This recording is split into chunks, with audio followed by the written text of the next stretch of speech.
guys, it's Coach Mickey, and I'm here on Dance Spot Family Vlogs to talk to you a little bit about having your mind and your heart and making it more healthy and happy, especially during these times. So I'm doing a whole new series on here, and mainly because I've heard so many tragic, awful stories about young people, especially a lot of young dancers that are losing their faith, their hope. They're still in lockdown, some of them have lost their home studios to dance at, and the depression seems to be overwhelming for a lot of these kids. There's way too many awful stories that are happening in our country right now and around the world of young people feeling hopeless. And I'm hoping that this series will help people, first and foremost, break down the stigma that is a part of mental illness. And secondly, how you can find other ways of coping. And maybe I can help parents understand a little bit more about what it's like dealing with and seeing the warning signs of kids that are having some mental health issues. So I completely can relate to anyone who's suffering with a debilitating disease that cripples you on the inside. It's not something that's physical. It's not something they can find with an x-ray. It is something that you just can't describe. It's all within your own head and with your heart. And it almost seems that it's just as much suffering as watching someone die of cancer or have to struggle with any kind of a disability. Mental illness and the problems that go on within your whole body and soul are just as severe as if you lost an arm or a leg. So I want people to understand on that basis level that no one that I know of is walking around on this planet with a complete, clear, conscious mind of being completely healthy mentally and emotionally. There's no way possible. There are too many factors that are involved in the world that cause people to not know how to cope when things go awry, so to speak. And so we develop certain kinds of methods and techniques in helping us deal with how life presents itself to us in a negative way. And even in a positive way, things can happen in that aspect too. So let's make that really clear that there is not one of us with mental illness and us without mental illness. We all in some way or aspect suffer from some sort of debilitating disorder or coping mechanism that causes us to not function very well in certain circumstances. On today's special episode that I'm uploading, I'm going to be talking to you especially about borderline personality disorder.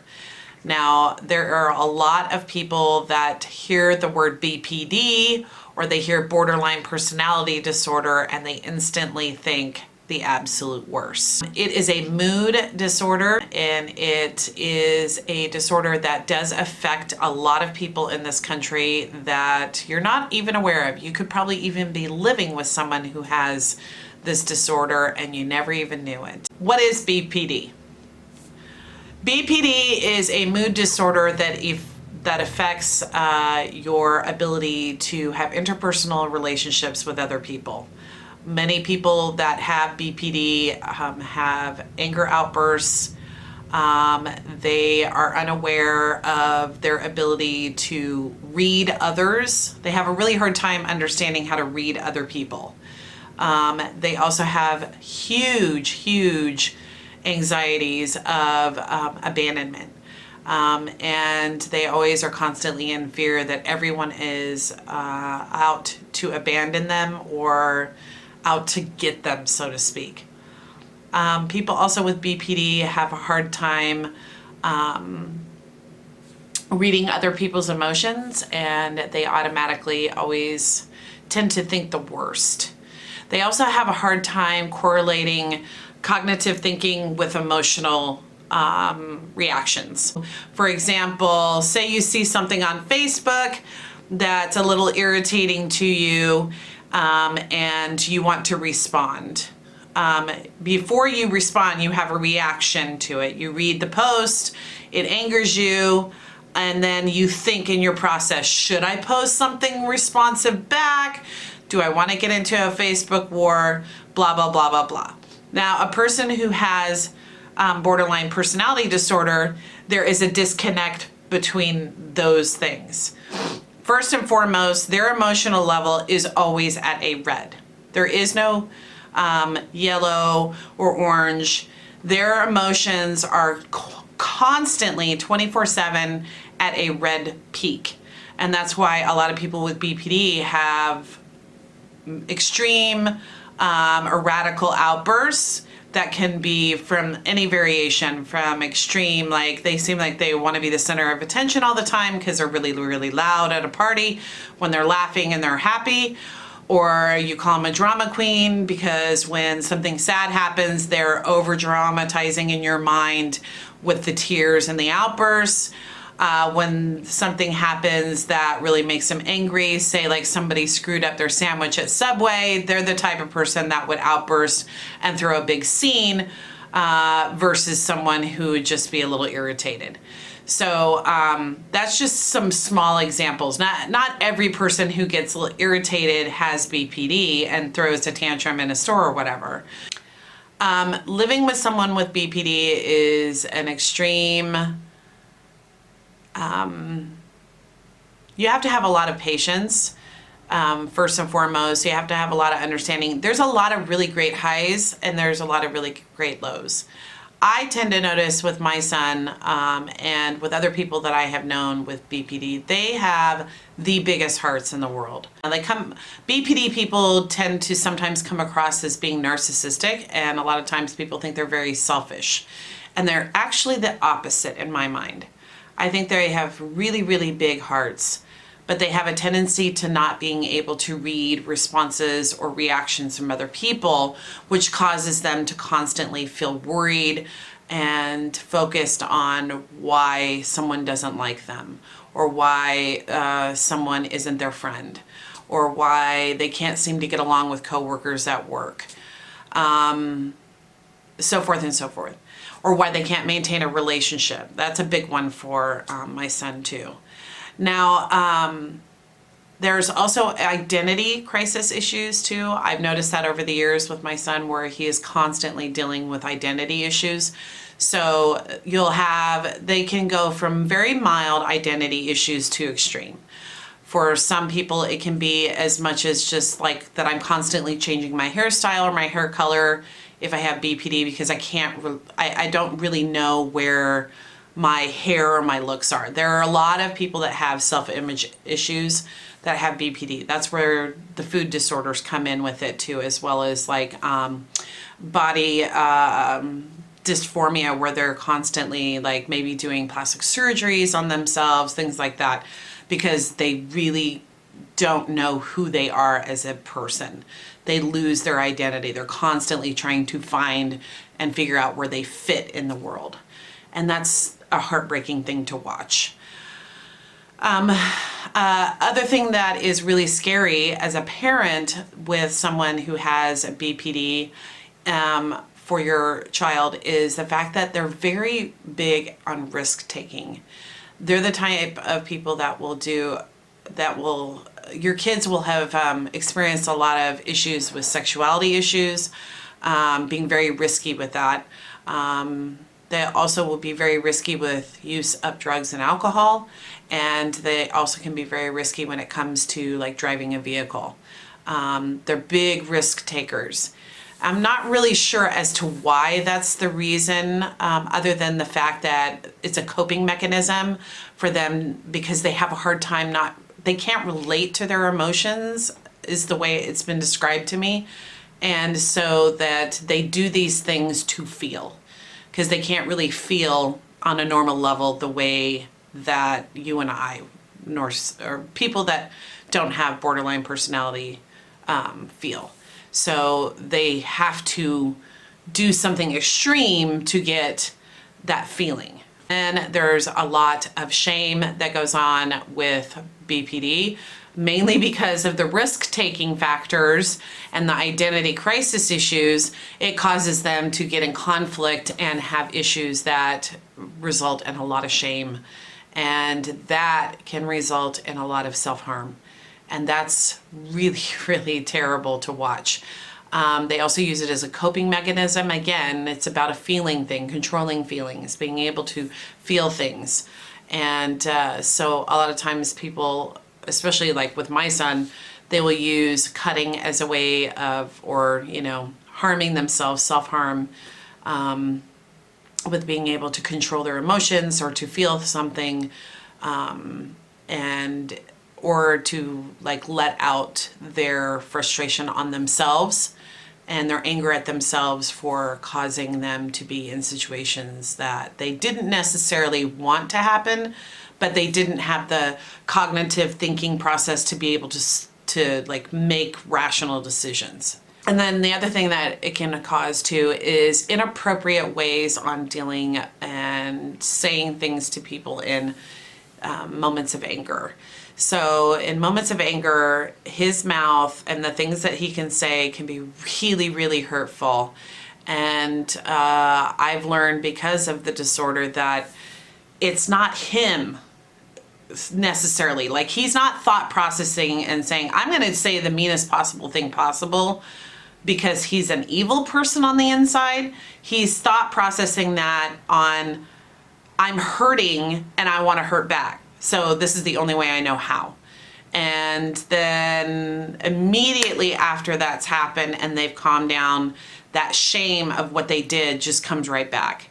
And there's no ability for them at that moment of that heat of anger to be able to stop and think, if I say this, I'm going to really set myself up for a bad ending. They can't process that for some reason, and I'm not really sure as to why. I don't know if there's a chemical imbalance or the brain doesn't work properly with the functions back and forth between emotions and the cognitive part of the brain. I'm not really sure. That is something you would have to ask a medical doctor about. But I know as a parent, it can be very frustrating, especially when you're in a store or something like that in a public place and they have an inappropriate outburst. Your immediate reaction is that you want to be embarrassed. You want to, squish the situation. It feels like a lot of times raising a child with BPD that you're constantly walking on eggshells because you don't want to cause an eruption. Now, a lot of times too, the things that we noticed over the years, especially as he got older, the anger outbursts started to be some very destructive, to where there were holes punched in the wall, doors were broken, things like that. And so we thought that it was just a bad kid, so to speak, that needed to be, put in a timeout or, taught a lesson, kind of a thing. And like I was explaining to my mom earlier today about this whole thing, for some reason, people with borderline personality disorder, at least my son in that aspect, they don't really have a rock bottom. Like, there's no moment of clarity for them. Like, they're like, oh my gosh, I'm in such a terrible situation and it's because of my behavior and I need to change. It literally is a disconnect. And I think it's because their whole process thinking constantly is thinking about what other people are going to do to them, that they don't really comprehend their actions are causing on other people.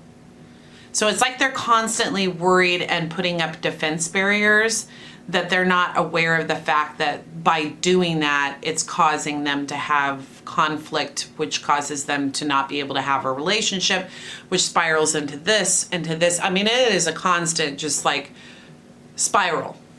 And then on top of that, usually with, it's not just a one type of disease. It's not just like a one thing fix. You can't just give medication and it's fixed. They're going to have lots of therapy.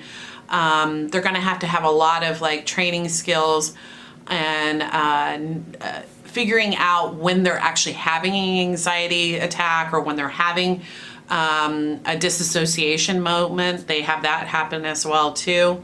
And I've actually witnessed him do that several times. There's a lot of factors that are involved in it, and it just breaks my heart. I am so, as a parent, I'm frustrated because you want to fix your kid. That's the number one thing every parent wants to do. They want your kid to be happy, healthy, and wealthy and wise. I mean, you've heard that terms for all time. That's what we want for our children. So when they are debilitating with some kind of disorder, whether it's a mental disorder or a handicap or any kind of an illness, it just frustrates you to your core. Like, you want to fix them and you want to help them in any way possible. And on the surface, this person that you're dealing with that has a mental disorder, and this could be for anyone. This could be someone who has a kid who has severe depression, or it could be a kid who has bipolar, or it could be a kid who has anxiety issues and not all the other things. It is something that you can't really see on the out front. It's not like there's a bruise and you're like, hey, what's going on with your arm, you know? You don't realize that their soul or their inner parts, their heart, and that's what I talk about it. It's like their heart is broken. Their person is broken. They're shattered into little pieces. And there's no real reason why we know why that happened. I can think of a lot of key factors that probably played into that in creating the person that's on the inside to be so shattered. But I know that the disease is causing him not to be able to put it back together. His coping mechanisms is what's causing him to really not be able to fix the shattered person he is. And I think it's making the shattered person get even worse. So unfortunately, I would say 70 to 90% of BPD cases that I have looked up have dependency issues with alcohol or drugs or eating. Those are the top three, and then the self-harm.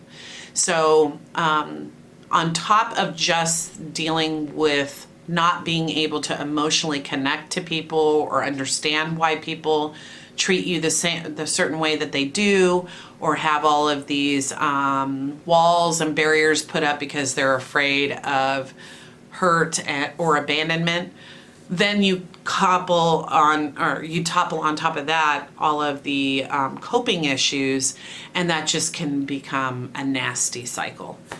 And that's pretty much where we're at right now, and I'm hoping that we will be able to, by God's grace and help and constant research, be able to find him a proper place for him to get the care and help he needs. Because I have read case after case after case, and there's actually a website that you can go to. It's called terra4bpd.org.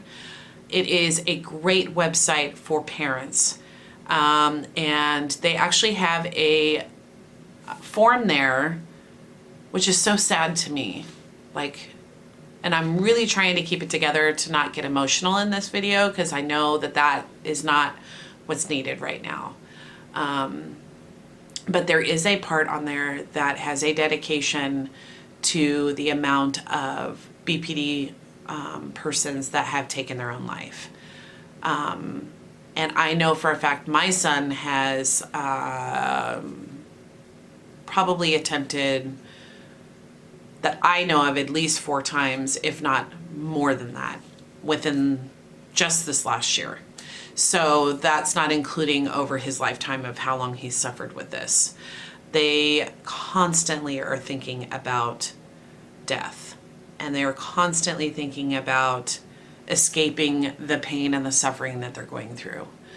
Another way it was described to me on this website, they have not only that dedication area where you can put a dedication for someone who is suffering with BPD and lost their life to it by taking their own.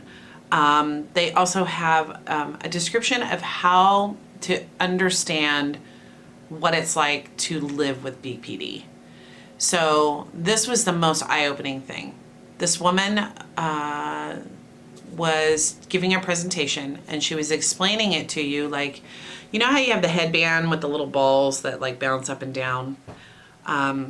So imagine each ball is an emotion. You have your sadness, your happy, your anger, your anxiety, your fears, your whatever. They're all up there. Now, every time one of us has an emotion, that one ball will react, right? And then might react with another one. But usually it's just one at a time. So it's easier for our brains to comprehend and deal with whatever that emotion is. A person with BPD has every single one of those emotions all the time. So this is what their brain is constantly dealing with and feeling. And this is what my brain is dealing with and feeling. So it makes it really hard for you to process things if this is what you have going on constantly in your brain.